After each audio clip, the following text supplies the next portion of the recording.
क्या अल्पसंख्यक दर्जे को बरकरार रखा जाए या नहीं रखा जाए? शुरुआत सुप्रीम कोर्ट के मुख्य न्यायाधीश डीवाई चंद्रचूड़ ने की। उन्होंने कहा कि उनका जो फैसला है वो बहुमत से है, यानी ये जो फैसला लिखा गया है ये 4 वर्सेस 3 लिखा गया है। जस्टिस सूर्यकांत, जस्टिस दीपांकर दत्ता और जस्टिस शर्मा ने अपने अपने फैसले को अलग लिखा है। सीजेआई जस्टिस डीवाई चंद्रचूड़ ने अभी फैसला पढ़ते हुए कहा कि अनुच्छेद 30A के तहत किसी संस्था को अल्पसंख्यक माने जाने के प्रावधान क्या है, मापदंड क्या है। एसजी ने यह भी कहा, सीजेआई ने अपनी बात को कोट करते हुए कहा कि संघ इस प्रारंभिक आपत्ति पर जोर नहीं दे रहा है कि 7 न्यायाधीशों को संदर्भ नहीं किया जा सकता, इस बात पर विवाद नहीं किया जा सकता कि अनुच्छेद 30 अल्पसंख्यकों के साथ भेदभाव न किए जाने की गारंटी देता है। सवाल यह है कि क्या इसमें भेदभाव के अधिकार के साथ साथ कोई विशेष अधिकार भी हैं। मुख्य न्यायाधीश ने अपने फैसले में यह भी कहा कि किसी भी नागरिक द्वारा स्थापित जो शैक्षणिक संस्थान को अनुच्छेद 19(6) के तहत विनियमित किया जा सकता है। इसके साथ उन्होंने ये कहा कि इस न्यायालय ने साफ कहा है कि अनुच्छेद 30 के तहत अधिकार जो है वो निरपेक्ष नहीं है। जस्टिस डीवाई चंद्रचूड़ ने अपने फैसले में कहा कि अनुच्छेद 30 के तहत अधिकार निरपेक्ष नहीं है। अल्पसंख्यक शैक्षणिक संस्थान के विनिमय की अनुमति अनुच्छेद 19(6) के तहत दी गई है, बशर्ते यह संस्थान के अल्पसंख्यक चरित्र का उल्लंघन ना करे। एक अहम बात इन्होंने ये कही सुप्रीम कोर्ट के मुख्य न्यायाधीश डीवाई चंद्रचूड़ ने कि धार्मिक समुदाय कोई भी संस्था जो है वो स्थापित कर सकता है, लेकिन उसका प्रशासन नहीं कर सकता। संविधान के पहले और बाद के इरादे के बीच में अनुच्छेद 30A को कमजोर करने के लिए नहीं किया जा सकता। दरअसल अनुच्छेद 30A के तहत ही किसी भी यूनिवर्सिटी को अल्पसंख्यक होने की मान्यता देने की बात कही गई है।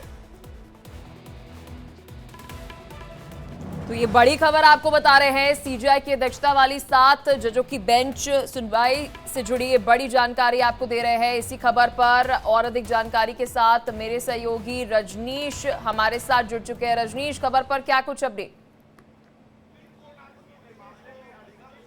देखिए पलक, 7 जजों की ये बेंच थी जिसमें से 4 जजों का जो फैसला है वो एक है, जबकि 3 जजों ने अपना अलग अलग फैसला लिखा है।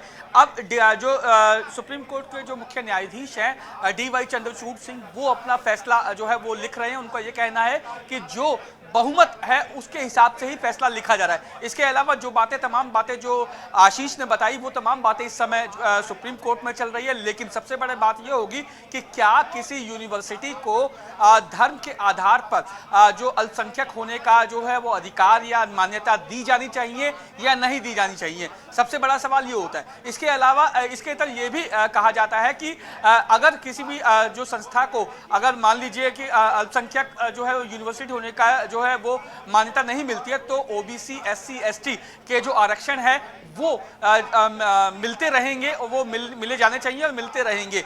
फिलहाल अभी जो है वो फैसला लिखा जा रहा है सीजेआई के द्वारा, और अब जब फैसला पूरा लिखा जाएगा उसके बाद ये पता चल पाएगा कि क्या अलीगढ़ मुस्लिम यूनिवर्सिटी को जो अल्पसंख्यक मान्यता दी जाएगी या नहीं दी जाएगी। लेकिन मैं आपको बता दूं, 7 जजों की ये बेंच थी जिसमें से 4 जजों ने अपना फैसला एक रखा है, जबकि 3 जजों ने अपना फैसला अलग अलग जो है वो लिखा है। अब ये देखने वाली बात होगी कि 4 जजों का जो फैसला है वो क्या अलीगढ़ मुस्लिम यूनिवर्सिटी को अल्पसंख्यक यूनिवर्सिटी देने के पक्ष में, मान्यता देने के पक्ष में है या नहीं। फिलहाल कुछ देर का इंतजार करना होगा, क्योंकि फैसला भी लिखा जा रहा है और खुद डीवाई चंद्रचूड़ सिंह इस फैसले को लिख रहे हैं। जी देखिए, डीवाई चंद्रचूड़ जो है वो इस फैसले को पढ़ रहे हैं रजनीश, लेकिन जरा ये बताइएगा दर्शकों को कि ये पूरा जो विवाद है आखिर विवाद है क्या, कब से शुरू किया गया? 2005 में अलीगढ़ मुस्लिम यूनिवर्सिटी का वो कौन सा नोटिफिकेशन था जिसको इलाहाबाद हाईकोर्ट में चुनौती दी गई?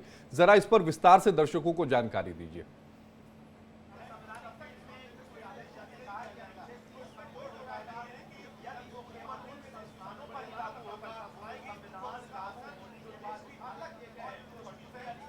रजनीश, आपको मेरी आवाज आ रही है?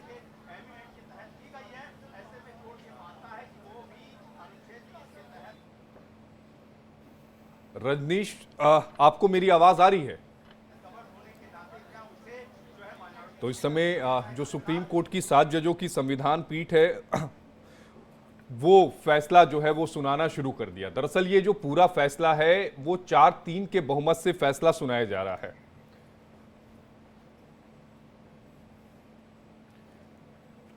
हमारे साथ दो खास मेहमान जुड़े हुए हैं। दानिश कुरैशी साहब हैं, प्रवक्ता हैं AIMIM के, और सौरभ दुबे हैं, राजनीतिक विश्लेषक हैं।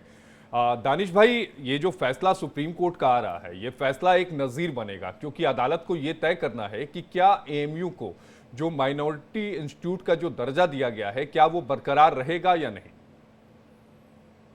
देखिए, मैं ऐसा मानता हूं कि दरअसल माइनॉरिटी का दर्जा मिलेगा या नहीं मिलेगा, जो चीजें निकल के आ रही हैं उससे बढ़कर एक चीज ये समझ में आ रही है कि कोई भी माइनॉरिटी इंस्टीट्यूट कंस्टिट्यूट करने के पावर्स जो हैं किसी भी कम्युनिटीज के या समाज के या उन लोगों के हैं।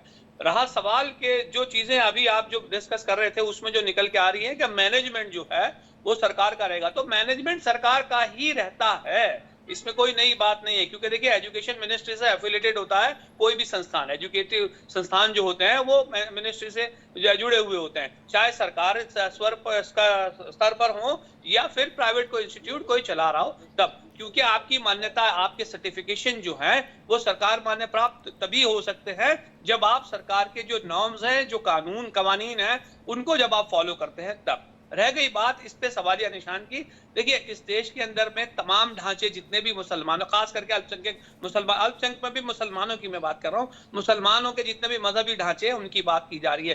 डिफरेंस जो है ना, वर्तमान सरकार जो डिस्पैरिटी करती है ना, वो मैं आपको बताऊं कि अलीगढ़ मुस्लिम यूनिवर्सिटी के बजट की बात आती है तो वो डिडक्ट कर दिया जाता है, BHU की बात आती है तो बढ़ा दिया जाता है। तो ये जो पैरामीटर्स हैं, इन पर भी तो क्या कभी कोई संज्ञान लेगा? क्या सुप्रीम कोर्ट अपने आप में कुछ लेगा या नहीं लेगा? क्योंकि सवाल यहाँ ये है, रोज सुबह एक नया मोर्चा खोलने के लिए भारतीय जनता पार्टी और वर्तमान में जो केंद्र में सत्ता में बैठे लोग हैं, ये सुबह से लेकर शाम तक यही काम कर रहे हैं। चाहे चुनाव हो, चाहे धार्मिक स्थान हो, चाहे रिलीजियस इंस्टीट्यूट हो, चाहे कॉन्स्टिट्यूशनल इंस्टीट्यूट हो, चाहे एजुकेशनल इंस्टीट्यूट हो, इन तमाम में अगर आप पैरेलल करेंगे तो आपको समझ में आ जाएगा कि अल्टीमेटली चाहती क्या है सरकार। ठीक है, मेरे सहयोगी रजनीश भी हमारे साथ जुड़े हुए हैं, उनसे भी अपडेट लेंगे, लेकिन सबसे पहले सौरभ दुबे जी, बहुत शुक्रिया जुड़ने के लिए। आपकी प्रतिक्रिया मैं चाहूंगी, क्या आप दानिश जी की बात से सहमत हैं? देखिए, दानिश जी की जो बातें हैं, दानिश जी की बातें ही तो कोर्ट कह रहा है, जो तो दानिश जी कह रहे हैं। देखिए, ये 57-58 साल लगभग पुराना मामला है, क्योंकि 1965 में जो AMU का अल्पसंख्यक दर्जा था उसको खत्म कर दिया गया था, और उसके 2 साल बाद 1967 में जो है वो यूनिवर्सिटी जो है वो सुप्रीम कोर्ट गई थी। उसके बीच में हाई कोर्ट भी गए थे लोग। 2005 में जो फैसला 2006 के अंदर आया, 2005 की सुनवाई का, उस फैसले में यही बात कही गई जो अभी दानिश जी कह रहे हैं कि भैया आप इंफ्रास्ट्रक्चर बना सकते हो, कोई ढांचा तैयार कर सकते हो स्कूल के लिए, कॉलेज के लिए, लेकिन उसकी जो प्रशासनिक जिम्मेदारी होगी वो प्रशासन जो यूनिवर्सिटी से सरकार के तहत ही चलेगा। सौरभ भाई, आपको कुछ पलों के लिए रोकूंगा। इस वक्त एक बड़ी खबर सामने आ रही है।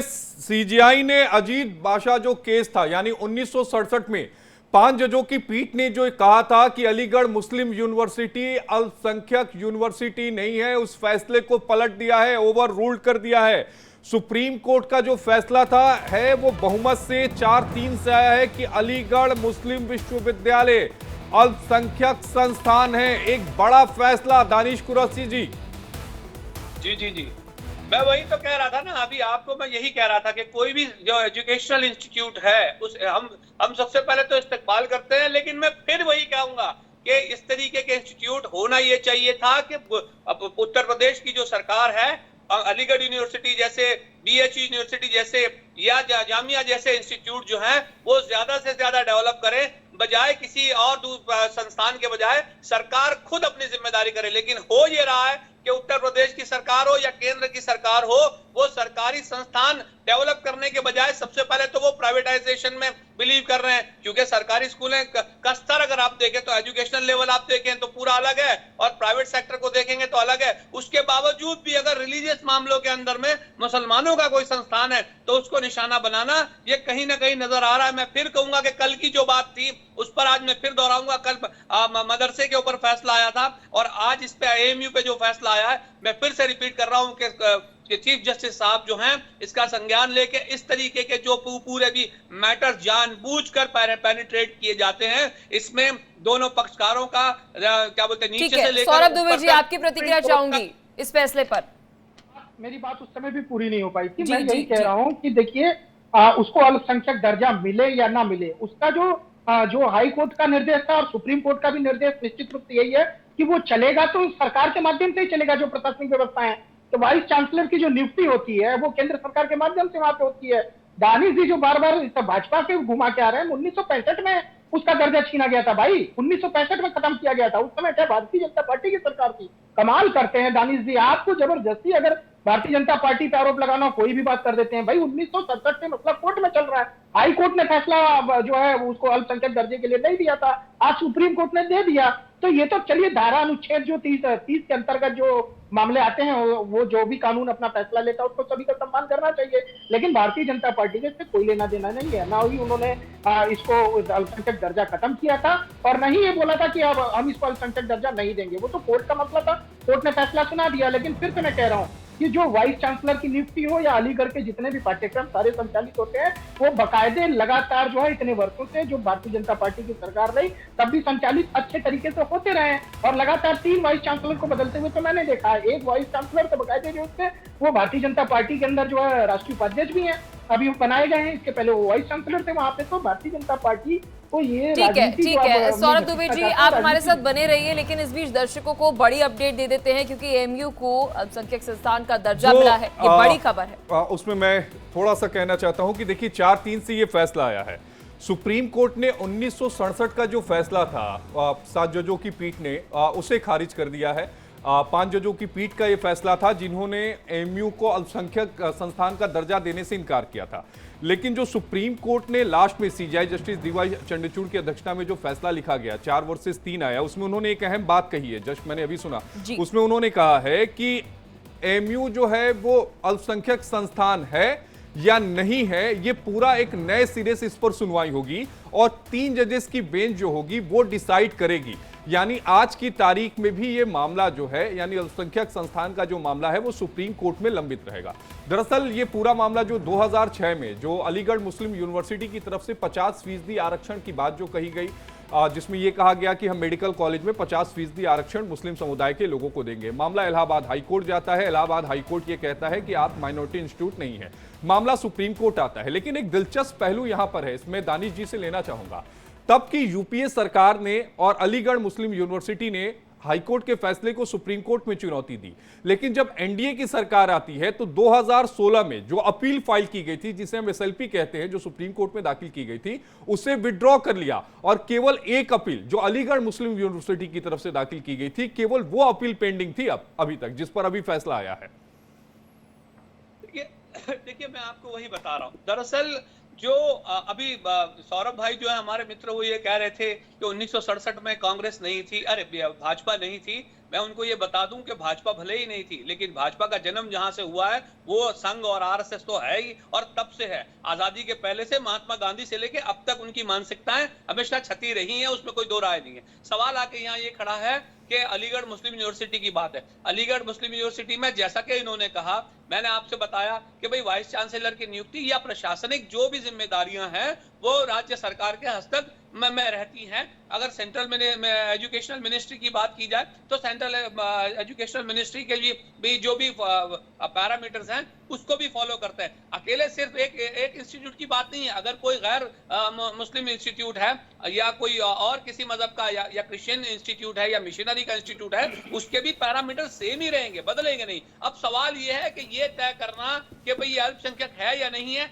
ये अपने आप में एक नवा विवाद खड़ा कर दिया गया। क्या सारी दुनिया को पता नहीं है कि अल्पसंख्यक का जो पूरा मामला था, या आजादी के पहले ये सर सैयद अहमद खान है अलीगढ़ मुस्लिम यूनिवर्सिटी के लिए जिस तरह से तारीख रकम की थी, क्या ये दुनिया जानती नहीं है? उसके बावजूद प्यास बहस हो रही है। यही तो सबसे बड़ा सवाल है। संघ परिवार की मानसिकता और भारतीय जनता पार्टी की सत्ता, ये दोनों चीजें जिस तरीके से देश को कमजोर कर रही हैं, कहीं ना कहीं मुझे ये बताइए, एजुकेशन में अगर किसी को बढ़ोतरी मिल रही है, आज मुसलमानों की अल्पसंख्यकों की बात की जाए कि अगर उनको कहीं रिजर्वेशन दिया जा रहा है, आप एक तरफ तो अपलिफ्टमेंट की बात करते हैं, दूसरी तरफ आप रिजर्वेशन पे पाबंदी भी लेना चाहते हैं। आप प्राइवेट सेक्टर के अंदर में तो रिजर्वेशन देते नहीं है, लेकिन एजुकेशनल इंस्टीट्यूट में आप देना चाहते हैं। तो ये जो दोहरे मापदंड है ना, ये भारतीय जनता पार्टी के और आरएसएस की ये कलई आज। दानिश कुरैशी साहब, मैं आपको बता दूं कि जब 1877 में सर सैयद अहमद खान ने एमयू का गठन किया था तो उस समय उनका उद्देश्य ये था कि जो मुस्लिम समुदाय के बच्चे हैं उससे उन्हें अंग्रेजी शिक्षा की जो तालीम मिले वो तो मिले ही, साथ में वहां पर इस्लाम का पढ़ना अनिवार्य कर दिया था। लेकिन 1951 में जो एमयू एक्ट में बदलाव किया गया उसमें इस्लाम पढ़ाना अनिवार्य नहीं किया गया था। तो कई सारे बदलाव से ये पूरा मामला जो है वो गुजरा है। तो इसलिए ये नहीं कहा जा सकता कि ये जो धार्मिक चरित्र है किसी यूनिवर्सिटी का किसी माइनॉरिटी के लिए है। हालांकि माइनॉरिटी इंस्टीट्यूट है या नहीं, ये अभी 3 जजेस बेंच के पास गया है। जी, मैं इसका जवाब दूं आपको। देखिए, सवाल यह है कि अगर मिशनरीज के इंस्टीट्यूट्स की बात की जाए तो वहां बाइबल नहीं पढ़ाई जा रही, वहां क्रिश्चियनिटी नहीं पढ़ाई जा रही, लेकिन फिर भी तो इंस्टीट्यूट्स है ना। तो सवाल यह है कि उसमें अमेंडमेंट करने के जो पावर्स हैं वो तो एएमयू के मैनेजमेंट के ही हैं, आपके हमारे तो है नहीं। अब उन्होंने जो भी सुधार किया या बढ़ोतरी की ये उनके इख्तियार में, लेकिन वो माइनॉरिटी इंस्टीट्यूट नहीं है, ये कहना तो मुझे लगता है बेवकूफी की अलामत है। नहीं तो किसकी बेवकूफी आप कह रहे हैं कि माइनॉरिटी इंस्टीट्यूट नहीं है? क्या जो एक्ट में बदलाव किए गए या फिर 1967 का जो 5 जजेस का फैसला आया, अभी जो 7 जजेस का फैसला आया, इसमें भी कोर्ट ने तो यही केवल ऑब्जर्वेशन में कहा कि हकदार है, लेकिन माइनॉरिटी इंस्टीट्यूट है या नहीं है ये तो तय करने का अधिकार 3 जजेस बेंच को दे दिया। यानी आज की तारीख में भी ये मामला लटका हुआ है।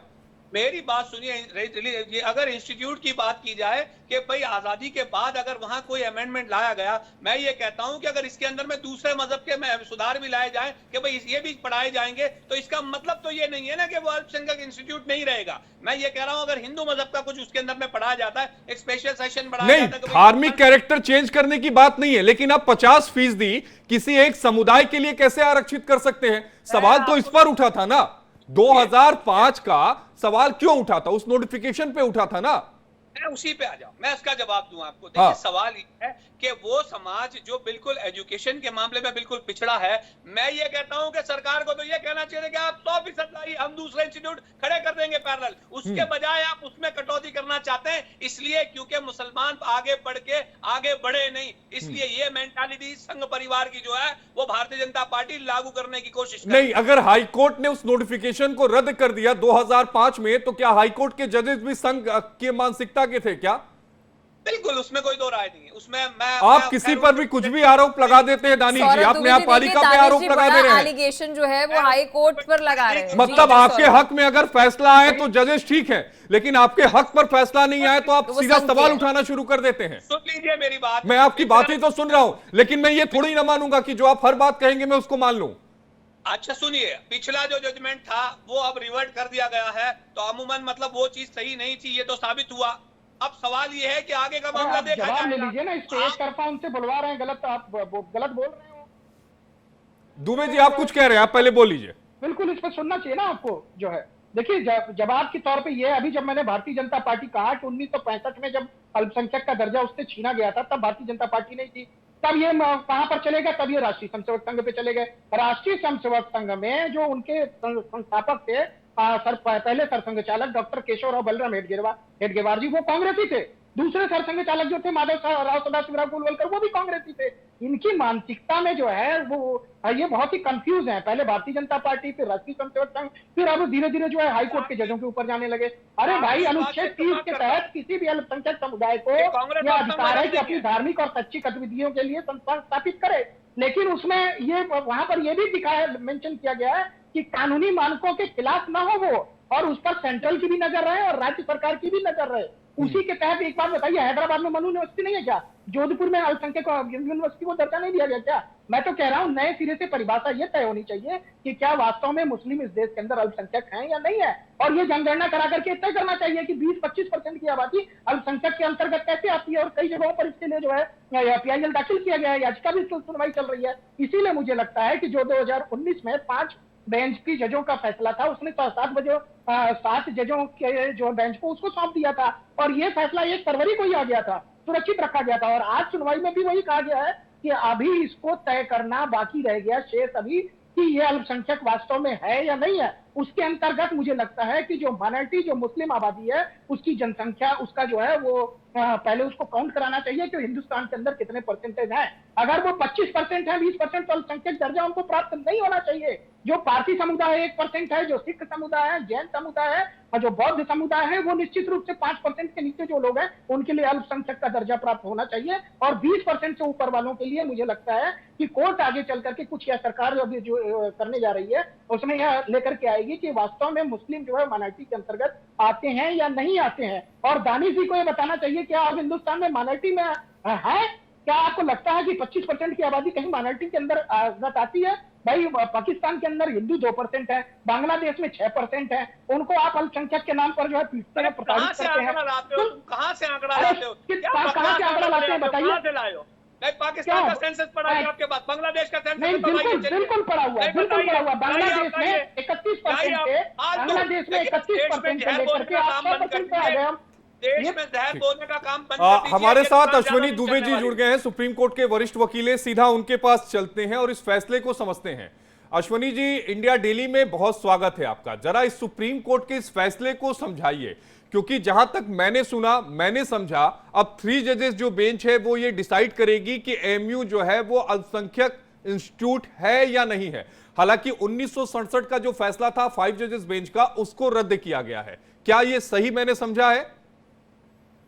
बिल्कुल आशीष भाई, ये प्रश्न मुझसे है ना? जी जी जी बिल्कुल। देखिए, सुप्रीम कोर्ट ने आज जो है अपने फैसले में यह दिया है कि एएमयू का जो अल्पसंख्यक का दर्जा है वह बरकरार रहेगा। यानी जो अजीज बाशा जजमेंट की बात होती है जिसका आपने हवाला दिया, जिस जजमेंट के मुताबिक आप देखें कि अल्पसंख्यक का जो दर्जा था वो खत्म कर दिया गया था, ये कहते हुए कि चूंकि ये सेंट्रल यूनिवर्सिटी है, रेगुलेशन से ये गवर्न होती है।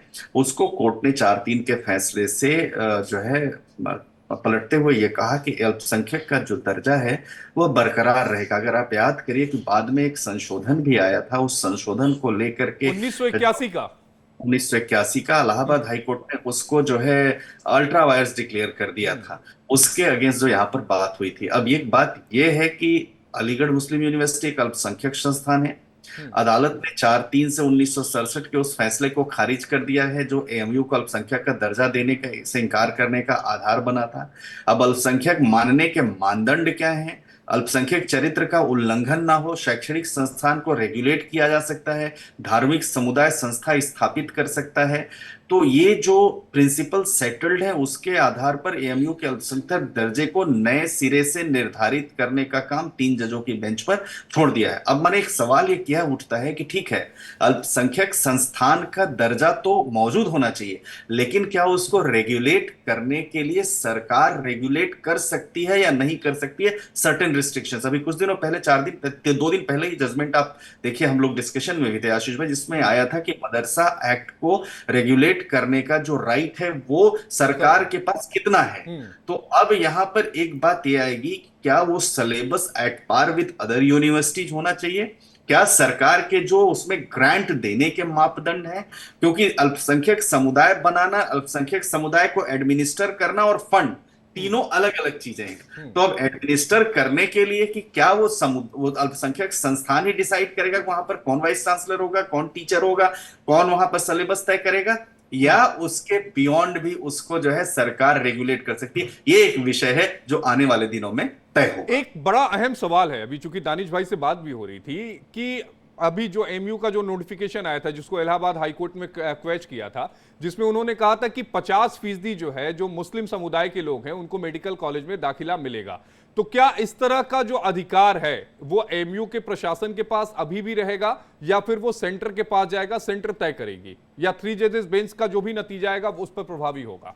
देखिए, अभी तो 3 जजेस बेंच का डिसेंटिंग व्यू है। तो डिसेंटिंग जजमेंट है, वैसे भी सुप्रीम कोर्ट के सेटल्ड प्रिंसिपल्स के मुताबिक जो मेजॉरिटी व्यू है उसके सामने उसके कोई आधार नहीं होते हैं। लेकिन सवाल यह है कि अब जो डिटेल्ड जजमेंट आती है उस डिटेल्ड जजमेंट में ऐसा क्या वो डिसाइड करते हैं कि भाई जो रेगुलेट करने का है वहां 50% का आरक्षण किसके लिए रहेगा? क्योंकि आपको ये भी देखना पड़ेगा कि कॉन्स्टिट्यूशनली गारंटीड जो रिजर्वेशन है वो भी वायलेट नहीं होना चाहिए। तो उसके आधार पर उसके हिसाब से जो है वो तय होगा। लेकिन आशीष भाई, एक बात यह है, यह विवाद अभी यहां पर खत्म नहीं हुआ है, यह विवाद अभी यहां पर थमा नहीं है। लेकिन अश्वनी भाई ये बताइएगा कि जो कॉलेज को हेड करेगा, मान लीजिए कि जो डीन होंगे, उसकी नियुक्ति कौन करेगा? क्या सेंटर करेगी या बोर्ड करेगा, ये एक बड़ा सवाल है। मेंबरान कौन नियुक्त करेगा? अगर अगर इसीलिए जब हम देखें तो जितने अल्पसंख्यकों के उस समय विरोध प्रदर्शन के बाद जो कानून आया था, उस कानून में स्वायत्तता का अधिकार, ऑटोनॉमस कैरेक्टर इवन अपॉइंट करने का वहां दे दिया गया। लेकिन बाकी यूनिवर्सिटीज में भी हम देखें तो हर यूनिवर्सिटी का कैरेक्टर ऑटोनॉमस होता है। वहां पर जरूर यह है कि यूजीसी नॉर्म्स बनाती है, खासतौर से टीचर्स के अपॉइंटमेंट के लिए, कौन फैकल्टी में होगा और क्या उसको यूनिवर्सिटी में टीचिंग के क्राइटेरिया क्या होंगे, मेथड क्या होंगे और क्या बेसिक क्वालिफिकेशन होगी। इसीलिए आप देखिए कि यूनिवर्सिटी टीचर्स रेगुलेशन आया जिसमें उन्होंने कहा कि नेट एक इसेंशियल क्राइटेरिया होगा। उसी तरह से इसमें यह देखना कि जो व्यक्ति वहां टीच करेगा क्या वो अल्पसंख्यक समुदाय का ही वहीं का होगा, एएमयू का ही होगा, या गवर्नमेंट उसमें कर सकती, कितना कर सकती है, यह भी एक विषय है। क्योंकि बहुत सारी चीजें आप देखिए, आप सबसे बड़ा सवाल यह है कि अगर फंड यूनिवर्सिटी ग्रांट कमीशन के माध्यम से दिया जा रहा है, फंडिंग हो रही, तो निश्चित तौर पर सरकार का इंटरफेरेंस तो अपने आप आ जाएगा। सिर्फ फंडिंग के लिए तो कह नहीं सकते कि हमें फंड जो है सरकार दे रही है, लेकिन हम अपने हिसाब से करेंगे। तो एक एक प्रश्न है। और 3 जजेस बेंच की जो बात है वो अभी तीनों में, इसमें ये मामला यहाँ खत्म, ये इसको रेफरेंस के लिए भेजा जाएगा, उस समय ये डिसाइड होगा। क्योंकि जस्टिस सूर्यकांत की भी अगर आप जजमेंट पढ़ेंगे और जस्टिस दीपांकर दत्ता की और जस्टिस सतीश चंद्र शर्मा की, उन जजमेंट्स में बड़े आधारभूत सिद्धांतों को उठाया गया है। तो ये जरूर है कि अपॉइंटमेंट को लेकर के क्या क्राइटेरिया फॉलो होता है। लेकिन एक सवाल दर्शकों के मन में होगा, चूंकि जो लार्जर बेंच का जजमेंट है 4 जजेस का, उन्होंने 3 जजेस बेंच के पास एक मामले को भेजा है जो इलाहाबाद हाईकोर्ट के फैसले के बाद जो चीजें उत्पन्न हुई। तो 3 जजेस जो बेंच होगी अश्विनी जी, वो क्या डिसाइड करेगी, उसके पास क्या रहेगा? क्या एएमयू का कैरेक्टर जो है अल्पसंख्यक है या नहीं, वो 3 जजेस बेंच डिसाइड करेगी? क्या उनको डिसाइड करना होगा? तीन बातें उनको डिसाइड करना है कि अल्पसंख्यक मानने के मानदंड क्या है, अल्पसंख्यक चरित्र क्या है, अल्पसंख्यक चरित्र का उल्लंघन कैसे ना हो, और शैक्षणिक संस्थान को क्या रेगुलेट किया जा सकता है, और क्या धार्मिक समुदाय संस्था स्थापित कर सकता है।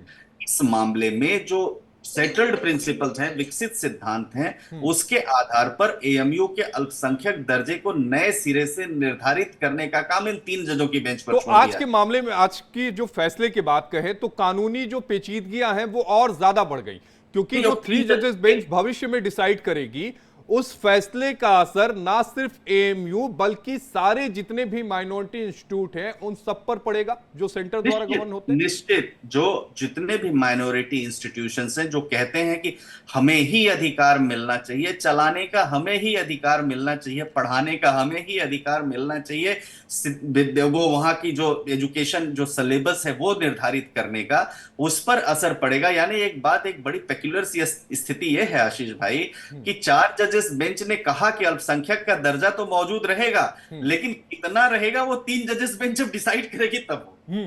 उन्होंने कहा, उन्होंने आर्टिकल 30 का जिक्र किया अश्विनी जी, और कहा कि ठीक है भाई अल्पसंख्यक ये हैं, लेकिन तय तो अब 3 जजेस बेंच करेगी कि अधिकार, यानी आप ये कहना चाहते हैं कि जो अधिकार की बात है, वो अधिकार की गेंद जो है वो 3 जजेस बेंच के पाले में गई, अब वो तय करेंगे। यानी कानूनी पेचीदगियों में मामला और ज्यादा उलझ गया सुलझने की बजाय।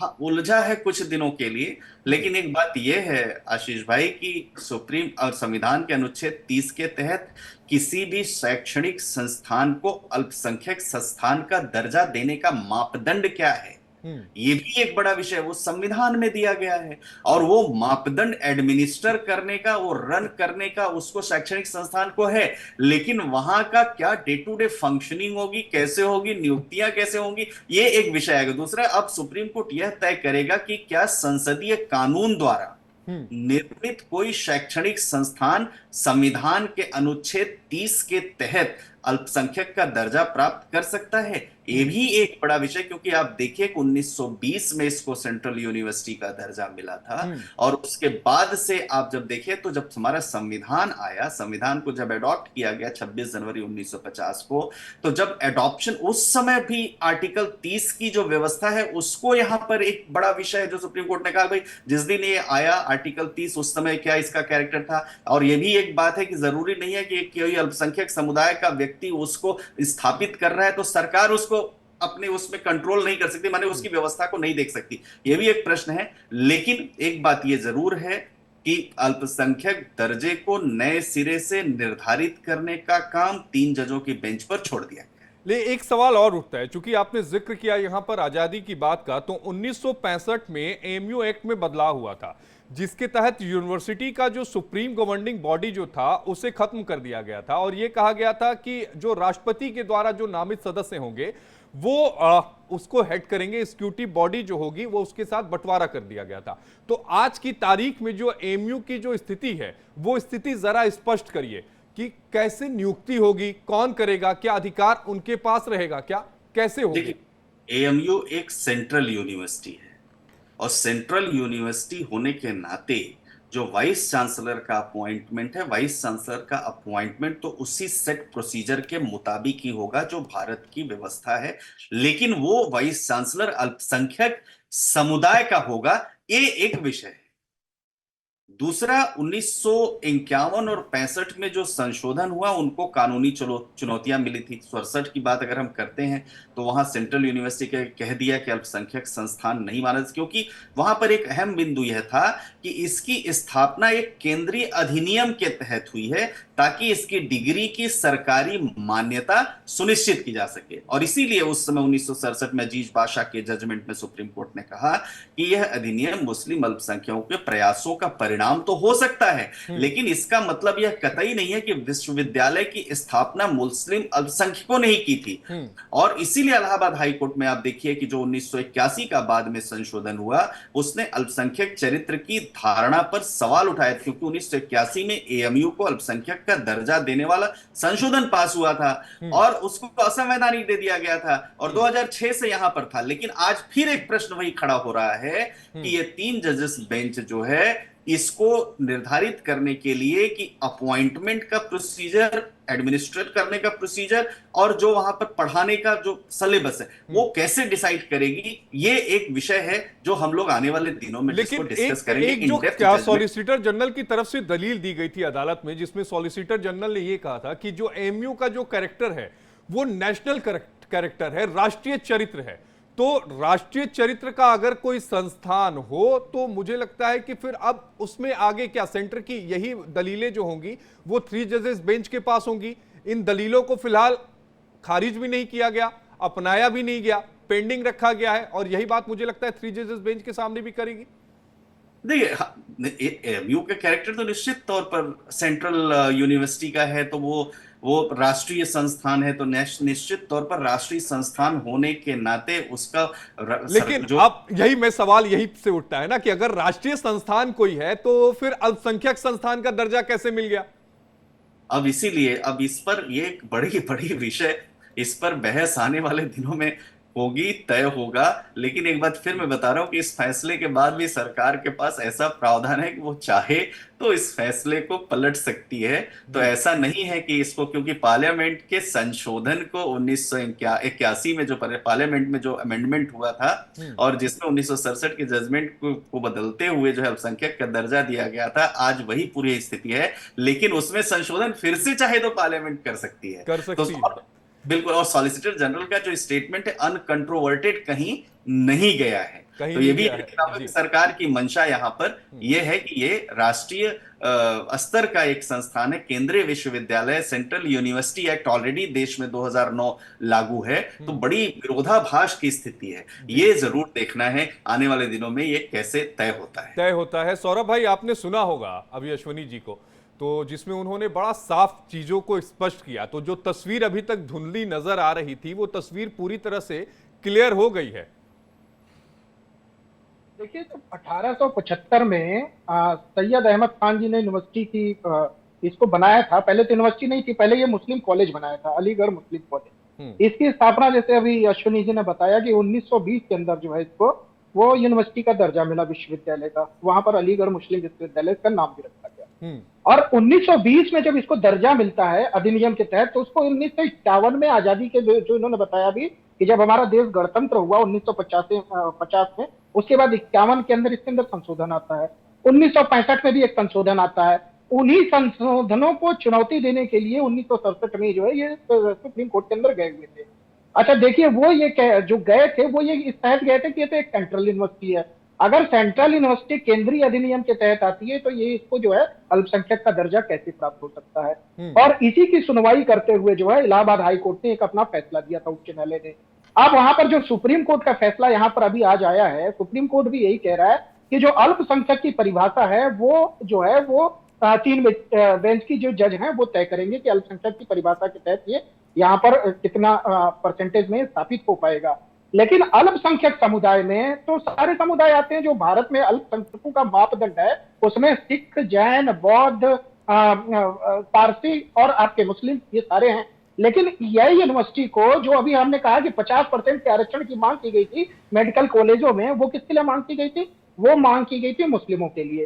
तो क्या ये वास्तव में जो अल्पसंख्यक का दर्जा या अल्पसंख्यक अधिनियम है हिंदुस्तान के अंदर भारत सरकार के अधिनियम के तहत, उसके अंतर्गत ये उस यूनिवर्सिटी फॉलो कर रही है या फिर सिर्फ मुस्लिम को लेकर के एक जो है उनको ये आपने एक बड़ा सवाल उठाया है। अश्वनी जी से इस सवाल का जवाब ले लेते हैं।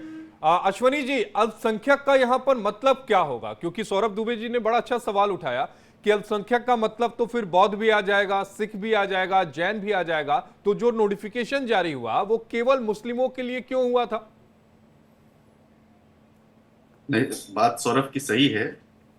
अल्पसंख्यक तो देश में बहुत हैं, लेकिन सवाल यह है कि अल्पसंख्यक बहुतायत में माना किसको जा रहा है, ये एक विषय है। खैर, ये एक बड़ा विवादित विषय है। 2 मुख्य सवाल थे।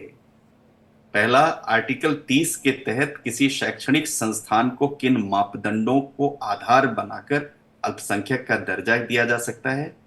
दूसरा, संसद के कानून के जरिए अगर कोई संस्थान वजूद में आता है तो भारत सरकार की ओर से उसे पूरा फंड भी दिया जाता है। तो क्या उस विश्वविद्यालय को अल्पसंख्यक संस्थान का दर्जा दिया जा सकता है या नहीं, जिसमें फंड भारत सरकार दे। और दूसरी बात यह है कि एएमयू का अल्पसंख्यक का दर्जा बरकरार रहेगा नहीं। तो बाद वाला जो विषय है कि बरकरार रहेगा कि नहीं, ये तो कोर्ट ने तय कर दिया कि इसका दर्जा बरकरार रहेगा। लेकिन अगर उसे, जैसे आपने जो अभी आर्ग्यूमेंट की बात कर रहे थे लॉ ऑफिसर के देश के, तो वो पूरा फंड दिया जा सकता है। तो किन मापदंडों को आधार बनाकर और क्या क्या रेगुलेशंस होंगे जो फॉलोड होंगे, ये एक है। क्योंकि भारतीय संविधान के अनुच्छेद 29 और 30 के तहत किसी भी केंद्रीय विश्वविद्यालय, कुछ पलों के लिए रोकूंगा क्योंकि खाली फिरंगी साहब का एक बयान आ रहा है, वो पहले अपने दर्शकों को सुनवा दो। ऑनरेबल सुप्रीम कोर्ट की 7 मेंबर बेंच ने जो अलीगढ़ मुस्लिम यूनिवर्सिटी के माइनॉरिटी स्टेटस के सिलसिले में जो आज बातें कही हैं, उसको हम लोग वेलकम करते हैं। और जो ये बात कही गई है कि सुप्रीम कोर्ट का जो अपना फ़ैसला था 1967 का, उसको ओवर रूल कर दिया है। और जाहिर सी बात है कि इससे उसका माइनॉरिटी कैरेक्टर के ख़िलाफ़ जो फ़ैसला था, वो हम ये समझते हैं कि इस फैसले से वो फ़ैसला ख़त्म हो जाता है। और इससे पहले भी सुप्रीम कोर्ट के सामने 1967 में बात कही गई थी कि अलीगढ़ मुस्लिम यूनिवर्सिटी को मुसलमानों ने अपने चंदे से और मुसलमानों के एजुकेशन के लिए ही कायम किया था। लिहाजा आज जो सुप्रीम कोर्ट ने कहा है कि 3 जजेस की बेंच बनेगी और वो इस बात को डिटरमाइन करेगी कि क्या फैक्ट्स हैं और क्या फैक्चुअल हकीकत है कि इसको गोया मुसलमानों ने इस्टेब्लिश किया था कि नहीं किया था। तो जाहिर सी बात इसके लिए तमाम तारीख़ी हवाले मौजूद हैं कि किस तरीक़े से पहले सर सैयद के बेटे जस्टिस महमूद साहब ने कमेटी के सामने पूरी बात रखी थी कि मुसलमानों की तालीम के लिए इदारा बनना चाहिए। फिर किस तरीक़े से मदरसतुल उलूम कायम हुआ, उसके बाद किस तरीक़े से ख़ुद सर सैयद ने उस मदरसतुल उलूम को एक कॉलेज में तब्दील किया। और अपनी स्पीच में उस मौके पर भी उन्होंने ये कहा था कि हम लोग इस कॉलेज को एक दिन यूनिवर्सिटी बनाएंगे और ये कैम्ब्रिज और ऑक्सफोर्ड के तर्ज पे ये यूनिवर्सिटी कायम होगी। और सर सैयद ने ये भी बात कही थी कि हम लोग का मकसद इस इदारे को कायम करने का ये है कि हमारे मुल्क के मुस्लिम बच्चे साइंटिफिक टेम्पर अपने अंदर डेवलप कर सकें और बेस्ट पॉसिबल। चलिए, लगातार हमारे साथ मेहमान भी जुड़े हुए हैं। सौरभ दुबे हमारे साथ जुड़े। सौरभ जी, क्या कहना चाहेंगे? अब कॉम्प्लिकेशंस और ज्यादा बढ़ेंगी या कम होगी? क्योंकि अभी सवाल ये उठ रहा है और यूनिवर्सिटीज को भी लेकर। देखिए, और यूनिवर्सिटी की तो बात मैं नहीं कह सकता, लेकिन इस यूनिवर्सिटी का जो मामला है वो और भी ज्यादा जो है पेचीदा होता जाएगा, क्योंकि ये मुझे नहीं लगता कि कहीं से सुलझ रहा है। देखिए, सिर्फ कोर्ट की बात नहीं है, ये बात संविधान सभा में भी गई थी। विश्वविद्यालय को जो उनकी सूची बनाई जाती है, उसकी प्रविष्टि होती है, वो 63 में शामिल करके इसको विशेष जो है वो दर्जा भी दिया गया था और इसको राष्ट्रीय चरित्र का संस्थान हमेशा से माना गया है। और इसकी जब संविधान सभा की बैठक हुई थी तो संविधान सभा की बैठक में बाकायदे जो है इस पर यह माना गया था कि इसको जो है वो राष्ट्रीय महत्व का संस्थान होने के नाते जो है इसको अल्पसंख्यक का दर्जा नहीं मिलना चाहिए। ऐसा जो बाबा साहब अम्बेडकर की अध्यक्षता के अंदर जो है संविधान सभा के अंदर इस पर विषय पर चर्चा भी हुई थी। अब लगातार कोर्ट भी इसी बात को कह रहा है, हाई कोर्ट का एक फैसला भी आया, आज सुप्रीम कोर्ट का जो फैसला आया वो अनुच्छेद 30 जो कहता है वो ये कहता है कि किसी भी धर्म के लोगों को अपना राष्ट्रीय संस्थान खड़ा करने का अधिकार है, लेकिन वो जो संचालित होगा सरकार के माध्यम से। और अलीगढ़ यूनिवर्सिटी जो संचालित हुई है वो हमेशा से सेंट्रल यूनिवर्सिटी रही है, केंद्र सरकार ने उसको चलाया है। केंद्र सरकार का अधिनियम जो है ये कहता है कि जो यूनिवर्सिटी केंद्र सरकार के अधिनियम के अंतर्गत आती है वो कभी भी अल्पसंख्यक का दर्जा प्राप्त नहीं कर सकती। और अल्पसंख्यक के अंदर भी जैसे अभी यहाँ पर वरिष्ठ वकील बैठे थे अश्विनी दुबे जी, मैंने कहा कि अल्पसंख्यक को परिभाषित करिए, तो वो भी बड़ी सफाई से वहां पर जो है उन्होंने कहा कि ये बड़ा पेचीदा मामला, इसमें मैं नहीं कहना चाहता। कहने का तात्पर्य यही है कि यार वास्तव में सिर्फ अल्पसंख्यक के नाम पे मुस्लिम के लिए ये विश्वविद्यालय की बात की जा रही है, या फिर जो मैं 6 वर्ग शामिल होता है इसमें, जिसमें जैन, सिख, बौद्ध, पारसी समाज ये भी एक है, बड़ा विषय है। और मुझे लगता है कि जब अल्पसंख्यक इंस्टीट्यूट की जब परिभाषा तय होगी तो इसको भी मुझे लगता है ध्यान में रखा जाएगा। हमारे साथ मौलाना कुम्मी जी भी जुड़े हैं, मुस्लिम धर्म गुरु हैं, थोड़ी देर में हमारे साथ जुड़ेंगे। लेकिन ये बेहद दिलचस्प हो जाएगा जब ये चीजें तय होंगी सौरभ जी। तो एक नया मुझे लगता है कि अल्पसंख्यक जो इंस्टीट्यूट है क्या उसमें सभी अल्पसंख्यकों के लिए होगा, या फिर अगर किसी ने उस इंस्टीट्यूट की स्थापना की है तो केवल उसके लिए होगा। तो ये कैरेक्टर डिसाइड होना आज की तारीख में मुझे लगता है बेहद जरूरी है। अल्पसंख्यक की परिभाषा क्या है हमारे मुल्क में? देखिए, अल्पसंख्यक भारत सरकार में 2006 के अंदर एक अल्पसंख्यक कार्य मंत्रालय बनाया गया, जो पहले जो है वो सोशल जस्टिस मिनिस्ट्री के अंतर्गत आता था। जब सोशल जस्टिस मिनिस्ट्री से एक मंत्रालय की अलग स्थापना की गई, अल्पसंख्यक कार्य मंत्रालय की, तो उसमें जो इन 6 वर्गों को शामिल किया गया, जिसके आधार पर बौद्ध, सिख, जैन, पारसी और मुस्लिम। तो जो पारसी की जनसंख्या हम देखें हिंदुस्तान के अंदर तो वो पॉइंट कुछ परसेंटेज में, 1% भी नहीं है। बौद्ध की अगर हम परसेंटेज में देखें तो वो 3% से कम है। उसी प्रकार से हम जैन की संख्या देखें तो वो भी 5% के अंदर है। मतलब ये सारी जो वर्ग हैं 6 वर्गों में 5 वर्ग तो 5% के अंतर्गत आते हैं, लेकिन एक बड़ा मुस्लिम वर्ग है जो 20% से ज्यादा है, बावजूद उसके इसको इस वर्ग में शामिल किया गया। उसी के आधार पर अल्पसंख्यक आयोग की भी स्थापना हुई। अल्पसंख्यक आयोग भी जब कोई विषय होता है तो इन समाज के 6 वर्गों को जो है उन पर सुनवाई करता है जो अलग अलग धर्मों से आते हैं। और साथ ही साथ राज्यों में भी अल्पसंख्यक का जो दर्जा दिया गया, अल्पसंख्यक इकाई गठित की गई, अल्पसंख्यक जो है वहां पर बाकायदे अध्यक्ष की नियुक्ति की जाती है। तो कहने का मतलब जब अल्पसंख्यक की हम बात करते हैं तो 2006 में जब कांग्रेस की सरकार थी, यूपीए की सरकार थी, उसने ही इस मंत्रालय का निर्माण किया था। और उस मंत्रालय का निर्माण करने का मकसद यही था कि जो 5% से नीचे के लोग हैं, जो धर्म विशेष के लोग हैं, उनको जो है भारत की जो भी सुख सुविधाएं हैं, जो भी उनका शैक्षिक मामला है, जो भी उनका धार्मिक मामला है, उसकी रक्षा करने के लिए वहां पर माइनॉरिटी कमीशन भी बनाया गया। तो कुल मिलाकर के मैं फिर से कह रहा हूं कि जो मुस्लिम आबादी है अगर वो 20-25% के आसपास है तो क्या वो अल्पसंख्यक का दर्जा प्राप्त करने में जो है उसको कहीं ना कहीं उसको रुकावट आ रही है, या वो वास्तव में अल्पसंख्यक? आशीष, एक सवाल मैं आपसे लूंगी, अब सेंटर के रोल पर भी सवाल उठ रहे हैं कि सेंट्रल गवर्नमेंट जो है क्या उनकी तरफ से कोई अमेंडमेंट्स जो है वे किए जाएंगे, आगे की राह क्या होगी उस पर अब असम्पशंस जो लगाई जा रही है? देखिए, आगे की राह जो होगी वो बहुत ज्यादा मुझे लगता है कि अब सेंटर के पास ही बॉल जो है वो कोर्ट में चली गई है, चूंकि अभी ऑपरेटिव पार्ट पढ़ा गया है। डिटेल जजमेंट में ये देखना होगा कि जो नियुक्तियों का जो अधिकार है वो किसे दिया है, क्योंकि 3 जजेस बेंच का फैसला आने में समय लगेगा, एक लंबी बहस चलेगी। लेकिन उससे पहले जो बॉडी है वो गवर्न कैसे होगी इसके बारे में भी अपने 7 जजेस बेंच ने जरूर अपने फैसले में लिखा होगा, उसका हमें इंतजार रहेगा डिटेल कॉपी का। लेकिन हमारे सहयोगी रजनीश हमें स्क्रीन पर दिख रहे हैं। रजनीश, एक बड़ा फैसला यहां पर सुप्रीम कोर्ट का।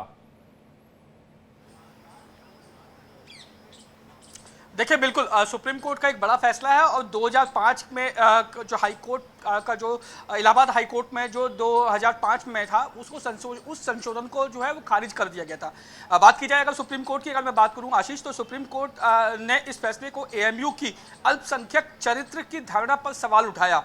इसके बाद देश भर में मुस्लिम समुदाय ने विरोध प्रदर्शन किए थे, जिसके चलते साल 1981 में एएमयू को अल्पसंख्यक का दर्जा देने वाली संशोधन हुआ था।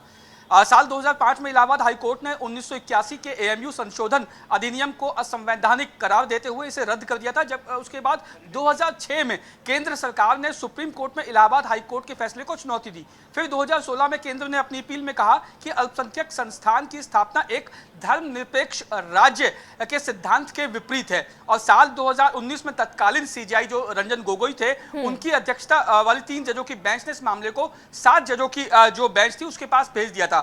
वहीं आशीष, अगर मैं इस अलीगढ़ मुस्लिम यूनिवर्सिटी के अगर मैं या इस विवाद की अगर मैं इतिहास की अगर बात करूं, तो अलीगढ़ मुस्लिम यूनिवर्सिटी की स्थापना 1875 में सर सैयद अहमद खान ने अलीगढ़ मुस्लिम कॉलेज के रूप में की थी, जिसका उद्देश्य था मुसलमानों के शैक्षिक उत्थान के लिए एक केंद्र ऐसा बनाना जहां पर मुसलमानों को शिक्षा के द्वारा उनका उत्थान किया जा सके। जिसके बाद 1920 में इसे विश्वविद्यालय का दर्जा मिला और इसका नाम अलीगढ़ मुस्लिम विश्वविद्यालय रखा गया था।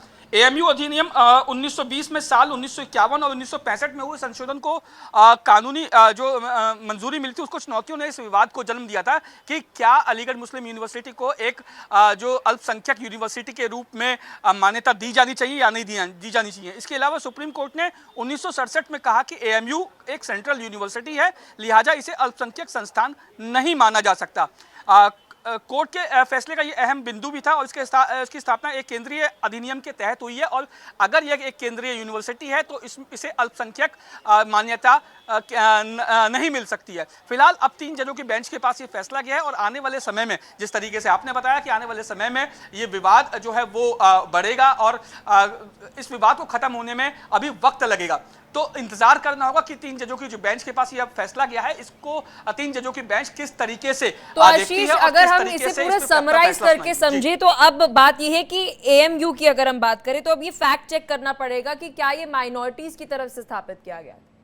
नहीं, देखिए अब इसमें ये तय करना पड़ेगा कि अगर कोई इंस्टीट्यूट माइनॉरिटी इंस्टीट्यूट है तो वो गवर्न कैसे किया जाएगा, अधिकार क्षेत्र क्या रहेगा, गवर्निंग बॉडी में कौन रहेगा, अगर वो सेंट्रल यूनिवर्सिटी है तो ये जो तमाम पेचीदगियां हैं, सिलेबस क्या रहेगा, आरक्षण की समय सीमा क्या रहेगी, क्योंकि जिस तरह से 50% आरक्षण उन्होंने मेडिकल पीजी कॉलेज में मुस्लिमों को देने की बात कही थी, वो सुप्रीम कोर्ट का ही कॉन्स्टिट्यूशन बेंच का फैसला है, Indira Sahni versus union of India, उसका साफ उल्लंघन है जो ये कहता है कि हमारे मुल्क में जो आरक्षण की सीमा है वो 50% को क्रॉस नहीं कर सकती, यानी 49.5% ही आरक्षण की सीमा हो सकती है।